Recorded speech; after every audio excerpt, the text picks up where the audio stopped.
திருமணமான ஆண்கள் புரிந்து கொள்ள வேண்டிய ஒரு விஷயம் என்ன தெரியுமா?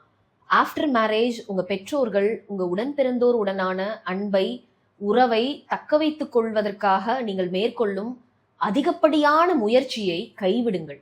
ஐயோ! ஆஃப்டர் மேரேஜ் மனைவி பிள்ளைகள் மேல அன்பு செலுத்துவதால் அம்மா அவங்க மேல அன்பு வைக்கலன்னு நினைச்சுக்குவாங்களோ, ஆர் அண்ணன் தம்பி, அக்கா தங்கை இவங்கெல்லாம் பொசசிவா ஃபீல் பண்ணுவாங்களோன்னு பயந்து பயந்து உங்கள் மனைவி மக்களை புறந்தள்ளுதல் ரொம்ப தவறான ஒரு விஷயம்.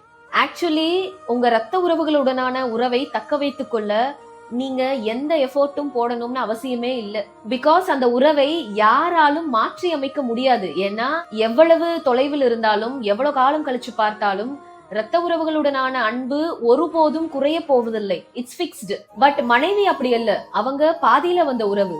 அவங்களுக்குத்தான் இன்செக்யூரிட்டி அதிகம். சோ அந்த உறவை தக்க வைத்துக் கொள்ளத்தான் நீங்க எஃபர்ட் போடணும். அவர்கள் மீது அன்பு, அக்கறை, மரியாதை செலுத்துவதுதான் மிக மிக அவசியம். உங்க ரத்த உறவுகளோடு எவ்வளவு சண்டையிட்டாலும் இந்த ஜென்மத்துல அம்மா அம்மா தான், அப்பா அப்பா தான், அண்ணன் அண்ணன் தான், தம்பி தம்பி தான், அக்கா அக்கா தான், தங்கை தங்கை தான். அந்த உறவுகளை ரீப்ளேஸ் பண்ணவே முடியாது. பட் கணவன் மனைவின்ற உறவு அப்படி அல்ல.